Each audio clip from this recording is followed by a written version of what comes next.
Olá, seja bem-vindo a mais uma aula da Escola Bíblica do Discípulo da PIB de Ponta. Estamos percorrendo o caminho das 7 igrejas do Apocalipse pelo interior da Turquia, que à época era chamada de Ásia Menor. O roteiro que mistura história e religião, além da oportunidade de ver lindas paisagens desse país. Hoje, a igreja de Tiatira é o nosso destino. Vamos juntos?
Desse antigo centro comercial são essas pedras, alguns pedaços de mármores, colunas coríntias e esta antiga basílica no centro de Aksar, na atual Turquia. Há uma inscrição egípcia na tampa de um sarcófago de pedra usado para sepultamento.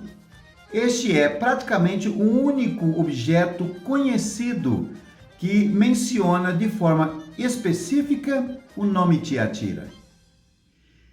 Tiatira era uma comunidade próspera, um importante centro de comércio e indústria. A cidade ficou famosa por seus poderosos grupos de tecelões e tintureiros de lã. Era também a cidade de Lídia, a qual talvez tratando do seu ofício de vender púrpura, segundo Atos capítulo 16, versículo 14, ouviu a pregação do apóstolo Paulo e foi salva. Não sabemos se foi ela quem levou o evangelho a Tiatira. O certo é que o evangelho chegou até lá e que havia uma próspera igreja naquela cidade.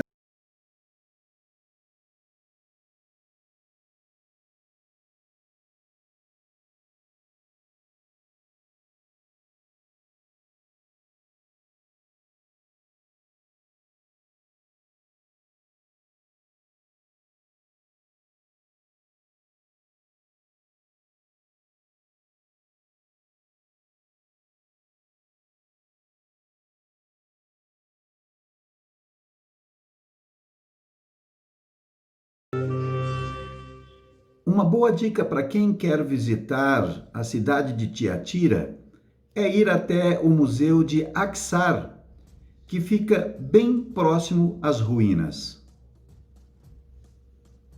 A mensagem central para Tiatira é: toleras a doutrina de Jezabel.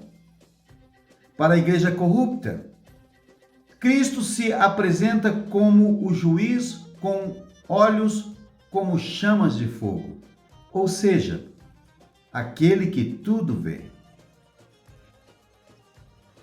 Quero lembrar que as 7 igrejas são, em primeiro lugar, igrejas locais que existiram em 7 cidades específicas da Ásia Menor, hoje atual Turquia. Mas elas também representam um período profético que vai desde o nascimento da igreja em Atos capítulo 1 até o seu arrebatamento. O período profético que a igreja de Tiatira representa vai do ano de 590 até o ano 517. Que período é esse? É o período da Idade Média, que chega até a Reforma Protestante no ano de 1517 com Martinho Lutero. É a Igreja da Idade das Trevas. A mensagem a Tiatira começa registrada em Apocalipse e tem o seguinte teor: ao anjo da igreja em Tiatira escreva: estas são as palavras do Filho de Deus, cujos olhos são como chama de fogo e os pés como bronze reluzente.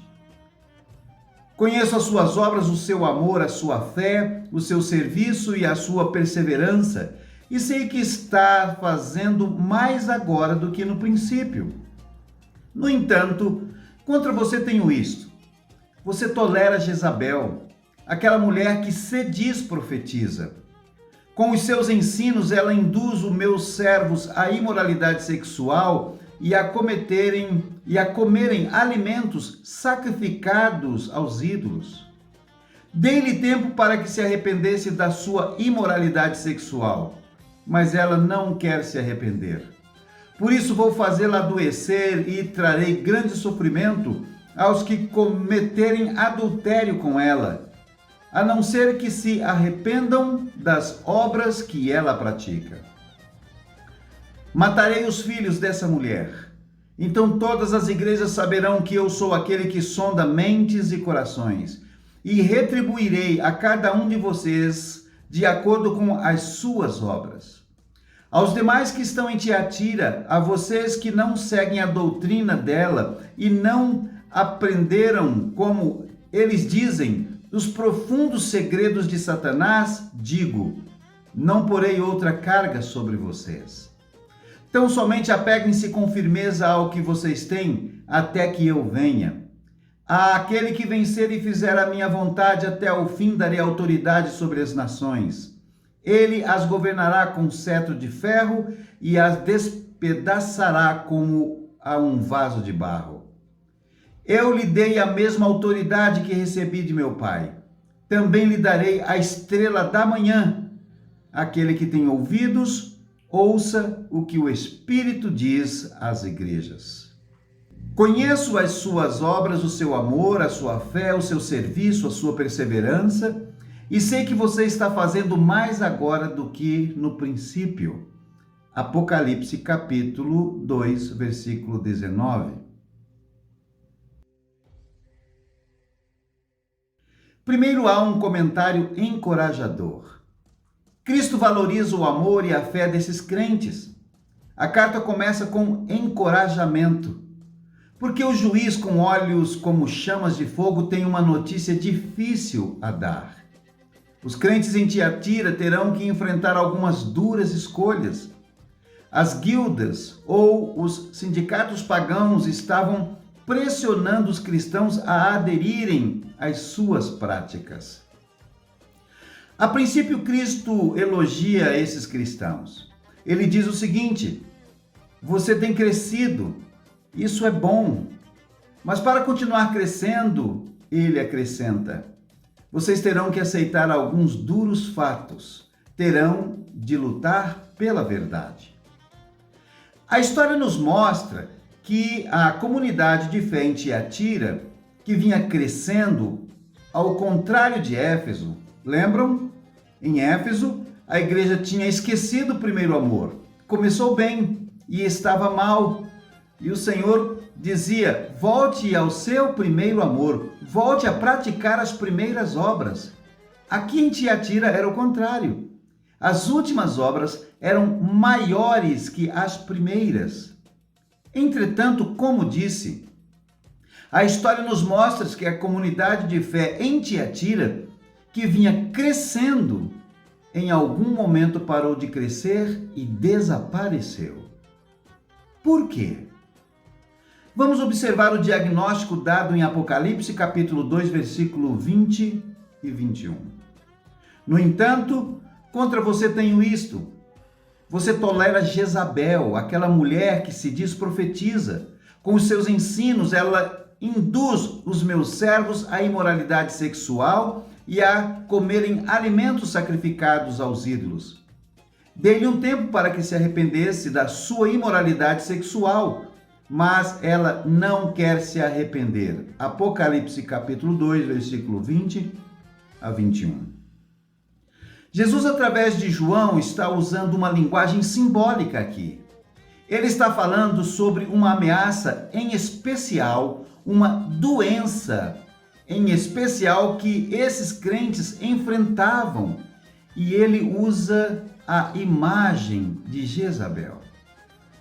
Jezabel foi uma rainha má no tempo do Velho Testamento que levou o povo de Deus à idolatria. Ela os afastou da devoção ao Deus do céu, ela os levou a práticas sexuais e imorais que faziam parte de vários cultos de fertilidades pagãos. Ela era sacerdotisa e se prostituía com os sacerdotes desse culto, nesse templo do paganismo. Então a mensagem aqui é a seguinte: algo está acontecendo em seu grupo, em sua igreja, em sua própria congregação, que está afastando as pessoas da verdade, afastando-as da retidão, afastando-as da adoração genuína, da devoção saudável. Bom, toda comunidade de fé tem seus problemas, é claro. Nenhuma igreja é perfeita, mas o problema em Tiatira foi o seguinte: ela se recusou a seguir os ensinamentos de Deus, ela se recusou a se arrepender. Foi-lhe dado tempo, mas ela continuou agindo de forma imoral. Este foi o problema que o grande juiz que vê tudo revelou. Os líderes equivocados foram confrontados naquela igreja. Houve uma firme intervenção. A verdade foi apresentada. Foi mostrado diversas vezes às pessoas que o que elas estavam fazendo era muito perigoso. Era contrário à fé em Cristo. Mas os problemas continuaram. A imoralidade, o afastamento da palavra de Deus e da verdade continuou. A transgressão religiosa não cessou. Esta é a situação que esta carta aborda. O problema de Tiatira é o problema do adultério espiritual. O adultério espiritual ou o adultério é a união ilícita com alguém que não é seu verdadeiro cônjuge. O adultério é uma infidelidade. É a quebra de votos sagrados. Essa carta está se referindo a todo um império da história da igreja, o período da Idade Média. A igreja cristã, que simbolizada por Tiatira, mostra como foi infiel ao seu verdadeiro amor, Jesus Cristo. Infiel à sua palavra, ela traiu o seu voto de lealdade ao seu Senhor. Observe esta perspicaz declaração sobre esse período da história. Abre aspas. O cristianismo se tornou uma religião estabelecida no Império Romano e tomou o lugar do paganismo. O cristianismo, como existiu na Idade Média, poderia ser chamado de paganismo batizado. Ou seja, um paganismo que passou pelas águas do batismo e agora disse que era cristianismo. Para ser honesto, a luz ainda brilhava em meio às trevas. Ao longo da Idade Média, esse período representado por Tiatira, Deus teve um povo fiel à sua palavra e à sua verdade. Eles foram leais a Jesus, a luz da vida. Mas como ser assim em tempos de conformismo? É uma questão de sobrevivência espiritual. Como sobreviver quando o mundo ao seu redor torna-se acomodado e espiritualmente prejudicial? Como sobreviver quando a sua comunidade, quando a sua realidade cristã, a sua família de fé, a sua igreja torna-se espiritualmente doente? Para entender o que o grande juiz, como assim é apresentado Jesus, está querendo dizer nessa carta, precisamos ir a outro lugar na Turquia. Porque a crise enfrentada por Tiatira foi uma crise enfrentada por outra cidade em uma escala bem maior. Uma cidade que sofreu a colisão de impérios. E para entender o que aconteceu com Tiatira, precisamos, portanto, ir a um lugar um dia conhecido como Constantinopla. Nós já estudamos sobre Constantinopla, mas esse período representado aqui por Tiatira, tem tudo a ver com a realidade que na mesma época Constantinopla, de uma maneira superestimada, de uma maneira maior, também experimentou. Em 324 d.C., o imperador cristão Constantino decidiu que este lugar tornar-se-ia a capital oriental do Império Romano. Nos anos que se seguiram, Constantinopla recebeu uma magnífica catedral, um palácio real e um hipódromo. Quando os ostrogodos tomaram Roma, que era a capital do Império Romano Ocidental, Constantinopla permaneceu como a principal guardiã da civilização cristã, a capital do novo Império Bizantino. Mas desde o começo, isso criou uma desagradável mistura de crença pagã e ritual cristão. Como já estudamos aqui, o imperador Constantino era um político muito hábil em tornar o cristianismo aprazível às massas. Esta coluna milenar sustentou no passado uma estátua do imperador Constantino no topo. A estátua tinha sobre a cabeça o símbolo do sol e segurava na mão um globo que, segundo afirmavam, continha um fragmento da cruz de Cristo. O imperador também era retratado como o deus pagão Apolo. Símbolos cristãos e pagãos juntos. Constantino queria agradar a todos. É chamada a coluna de Aros porque devido aos aros de ferro em sua volta.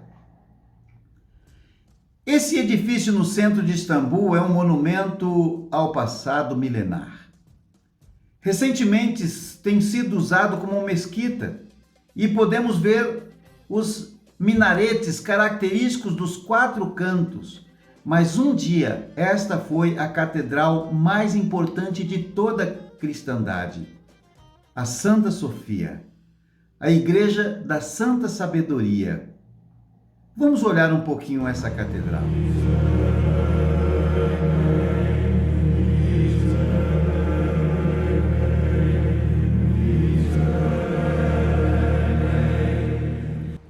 Justiniano, o mais poderoso imperador bizantino, construiu essa casa de adoração. Ele criou um dos maiores espaços do mundo a ser ocupado por uma única catedral. Ela parece suspensa no céu. Cada som nesse lugar ecoa intensamente até os cantos mais remotos da igreja. Até suas galerias resplandecentes nos dá a sensação de que Deus ouve, Deus escuta cada oração que é levantada aqui. E a imensidão dessa grande catedral sugere um Deus do céu e da terra, infinito e ilimitado. A Santa Sofia foi uma eloquente declaração de fé, mas foi apenas uma das declarações que Justiniano e outros imperadores vieram a fazer. Esta é a fachada do Palácio Tekfur, a residência imperial durante os últimos séculos bizantinos. Ele era repleto de prata e ouro, cetim e seda. Ele era repleto, segundo visitantes, surpreso afirmou, do que há de mais primoroso em toda a terra. Constantinopla, afinal, tornou-se a capital de um vasto império que se estendia por todo o mundo mediterrâneo e até a Espanha e o Egito. E os imperadores precisavam viver com um certo estilo, precisavam criar cada vez mais monumentos imponentes. Aqui é onde fica o hipódromo, um imenso estádio para corrida de carruagens, construído para competir com o Coliseu de Roma. Os cristãos de Constantinopla lotavam esse local para assistir os seus heróis competirem. Cada carruagem era apadrinhada por um certo grupo, e esses grupos viravam facções e, posteriormente, milícias. As duas dominantes eram as azuis e as verdes. Tornaram-se tão cruéis e violentas. Esse povo sabia como conduzir complicados debates teológicos. Vários e importantes concílios da igreja realizaram-se em Constantinopla. Eles discutiam sobre a natureza da Trindade e o status de Cristo aqui. Um visitante escreveu o seguinte: se você perguntar o preço de um pão, receberá a seguinte resposta: o pai é superior e o filho inferior. Se você perguntar, meu banho está pronto, a atendente responderá que o filho nasceu de um milagre. Os habitantes de Constantinopla entendiam muito de teologia mística. Eles eram capazes de repetir seus credos facilmente. Mas no momento seguinte, podiam gritar mate-os aos seus rivais aqui no hipódromo. Algumas das edificações mais refinadas de Constantinopla foram queimadas e destruídas durante os motins em função dos altos impostos de Justiniano. Ele precisava de cada vez mais dinheiro para construir seus monumentos. Os azuis e os verdes levaram uma indignação às ruas. Eles destruíram até mesmo a igreja que mais tarde foi reconstruída como a Santa Sofia. Justiniano, no entanto, conseguiu trazer a facção azul de volta para o seu lado. Após isso, ele mandou matar 30.000 pessoas da facção dos verdes, nesse hipódromo que referimos. Durante muito tempo, essa cidade ancorou uma combinação de teologia intelectualizada e violência exacerbada. A doutrina sofisticada e a crueldade assustadora tornaram-se estranhas aliadas. Elas se uniram aqui em Constantinopla. Uma outra coisa estava acontecendo aqui que afetaria tremendamente essa capital bizantina. Essa cidade, no Estreito de Bósforo, situado entre a Europa e a Ásia, os turcos otomanos tornaram-se uma força dominante. Eles estavam criando seu próprio império e esse império otomano começou a devorar o Império Bizantino. Os cristãos em Constantinopla estavam bem protegidos contra ataques terrestres e marítimos. Eles sentiam-se seguros por trás das fortificações que incluíam uma linha de 3 muralhas maciças. Eles se orgulhavam dos grandes monumentos que haviam construídos para Deus e a sua grande catedral. Afinal de contas, o altar era uma laje de ouro maciço crivado de pedras preciosas. Nenhuma despesa foi poupada nesse prédio que exigiu 5 anos de impostos do Egito. Constantinopla era uma cidade muito rica, mas sua energia estava acabando. Sua população estava diminuindo. Seu e o seu poder estavam enfraquecendo. Sua vida espiritual estava secando. Segundo Charles Dill, uma autoridade no estudo do Império Bizantino, Constantinopla era uma cidade de corrupção descarada. Ela descreveu que no início do século, ele descreveu que no início do século VI, absurdos vícios eram praticados à luz do dia, crianças prostitutas, sacerdotes viciados em jogo, uma população envolvida em espetáculos sangrentos no hipódromo. As pessoas aqui idolatravam seus prédios religiosos, mas havia muitos poucos sinais de um reavivamento espiritual. Finalmente, os turcos otomanos sitiaram a cidade. Eles trouxeram uma bateria de canhões para destruir as muralhas. Trouxeram 12.000 soldados de elite chamados janízaros para transpor as defesas. Em 1453, os turcos tomaram Constantinopla. A cidade foi devastada, muitos cidadãos foram massacrados. Era o fim do poderoso Império Bizantino. Na verdade, Constantinopla já estava condenada há várias décadas. Os sinais estavam em toda parte. A decadência interna era clara, já havia definhado há muito tempo. Esse nível de massacre poderia ter sido evitado. Mas é claro, era muito difícil abandonar essa estimada cidade, abandonar o lar, era difícil abandonar os belos monumentos, era difícil abandonar a magnífica catedral. Até o último momento, muitos habitantes de Constantinopla acreditaram que Deus interviria milagrosamente em favor deles. Afinal, eles estavam lutando contra os inimigos da fé.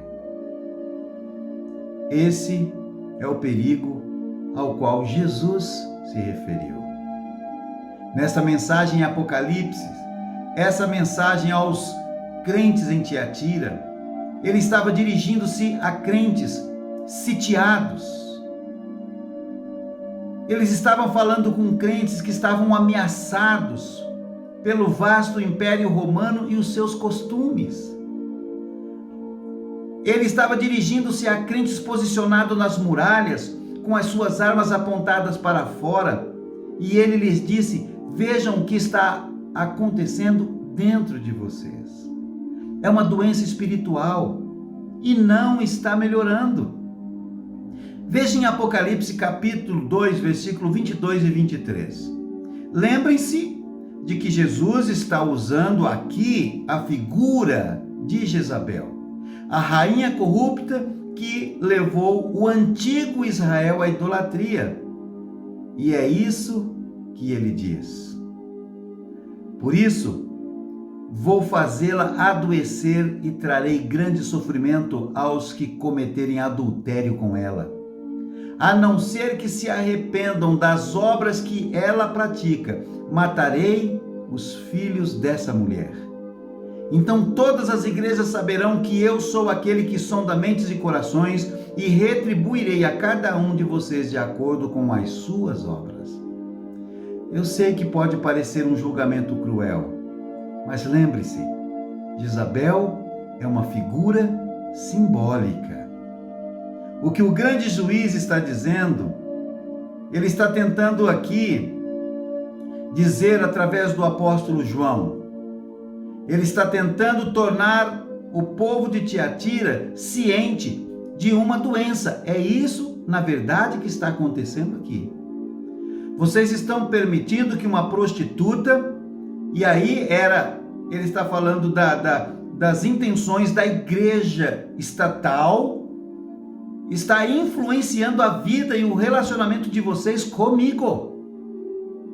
O problema não é um simples resfriado. O problema não é uma simples gripezinha que passará em alguns dias. É um equivalente espiritual a um câncer. É uma decadência espiritual. A imoralidade corria irrestrita nesse grupo, e isso resultaria em uma grande tribulação, resultaria em morte. Então Cristo simbolicamente prostra Jezabel de cama. Ou seja, se Jezabel significa ou representa a igreja estatal, ele faz com que essa igreja adoeça.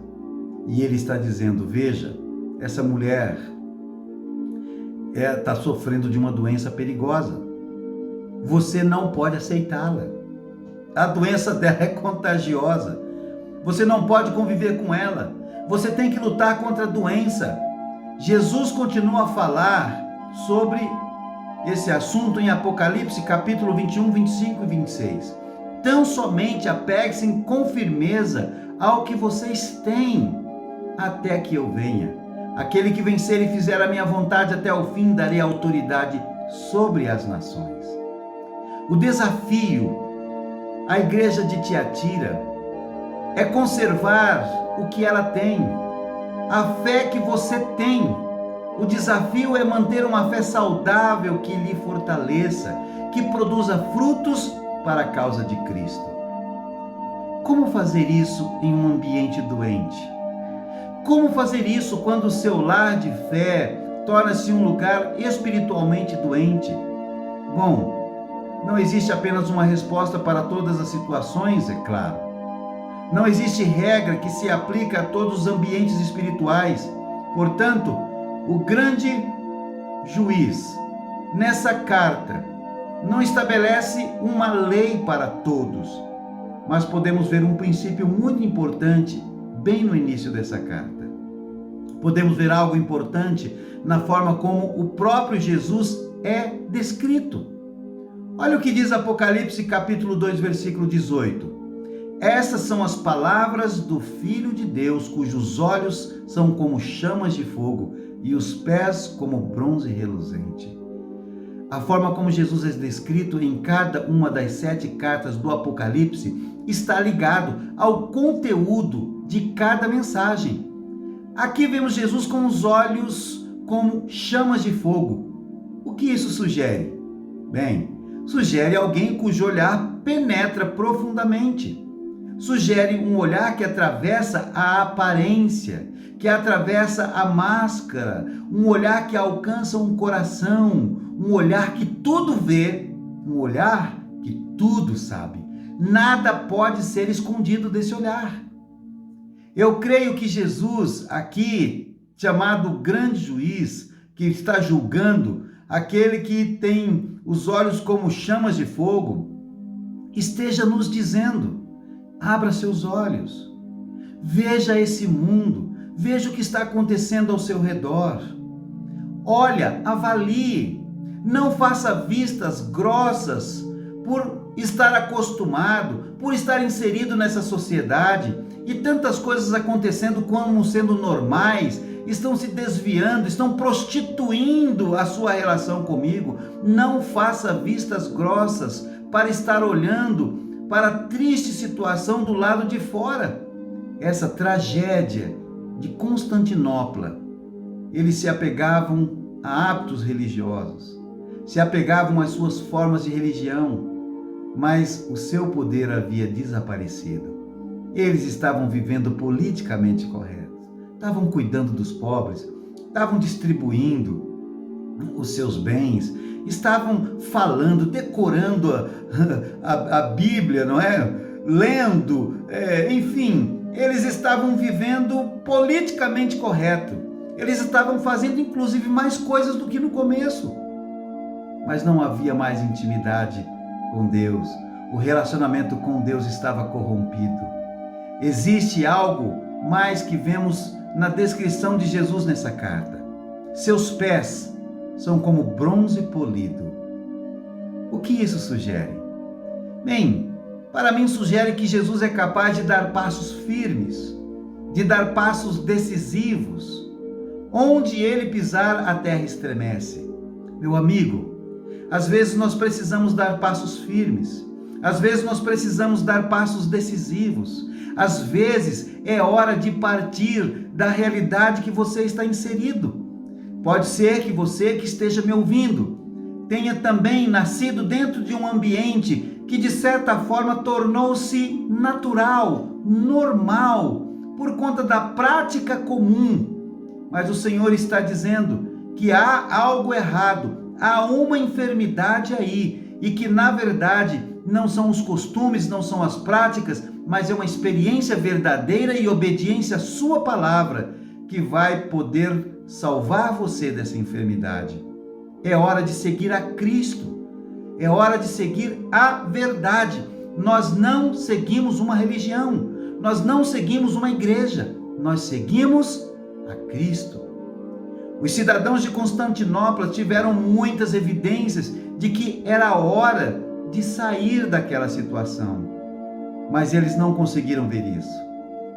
E isso é até compreensível, que eles quisessem permanecer em seu estimado lar, que um dia havia sido o centro da civilização cristã. Ele tinha os seus apegos, tinha os seus confortos.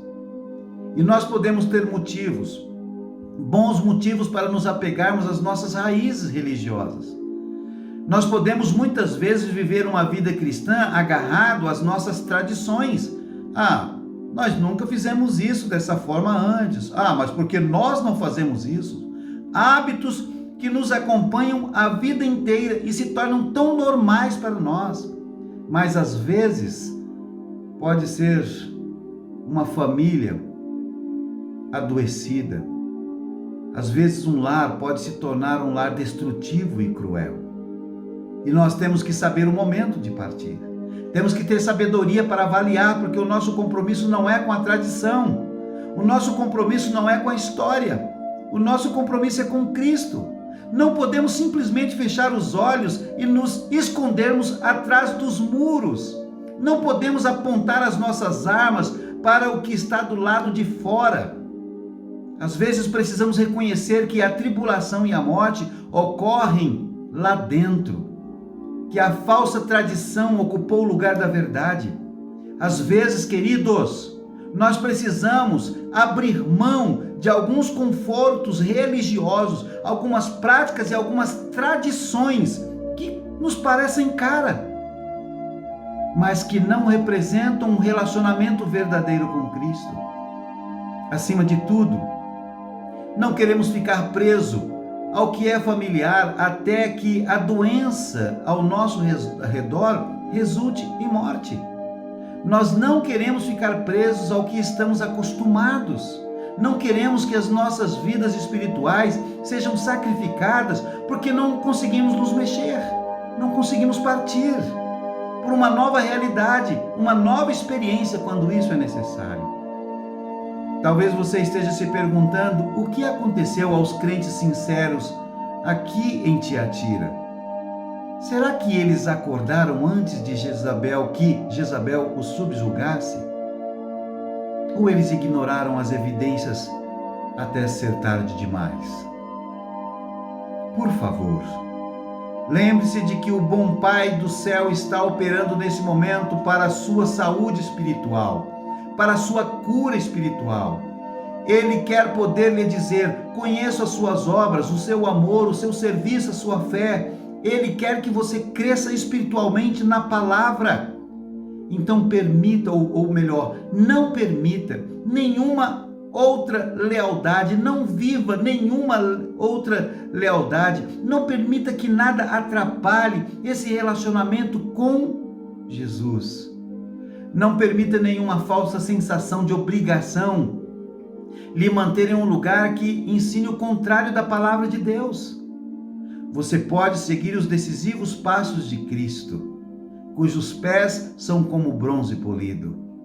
Você pode crer que Ele lhe mostrará um lugar melhor, Ele o levará a um lugar de liberdade, Ele o levará a um lugar onde você poderá crescer espiritualmente, ser alimentado por Sua palavra. Então, eu o convido nesse momento a assumir um compromisso, o compromisso de ir aonde Cristo o levar. Assuma o compromisso de ir aonde a verdade o levar, aonde a palavra de Deus o levar. Cuidado com a sua tradição, cuidado com os seus costumes. Pode estar encharcado de morte. Talvez você possa produzir frutos onde você está. Talvez precise sair da cidade, se afastar de uma situação destrutiva que não esteja em harmonia com a palavra de Deus, que é a verdade. Então olhe para onde está com os olhos de Jesus. Veja sua perspectiva. Eu lhe prometo que você estará seguro seguindo a direção de Cristo. Eu lhe prometo que Ele o levará a um lugar onde você se sentirá bem. Um lugar onde você será alimentado por Sua palavra.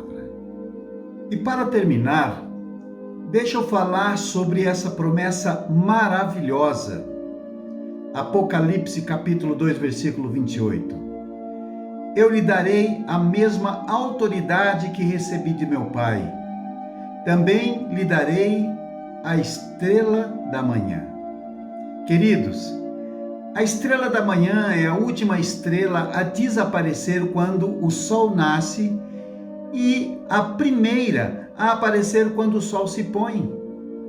Essa estrela, na verdade, é o planeta Vênus, que brilha como uma estrela. E aqui é uma clara referência de que o testemunho, a refulgência, o brilho desses que foram fiéis, os fariam ser os primeiros a brilhar no mundo de trevas e o último a desaparecer quando o sol aparecer.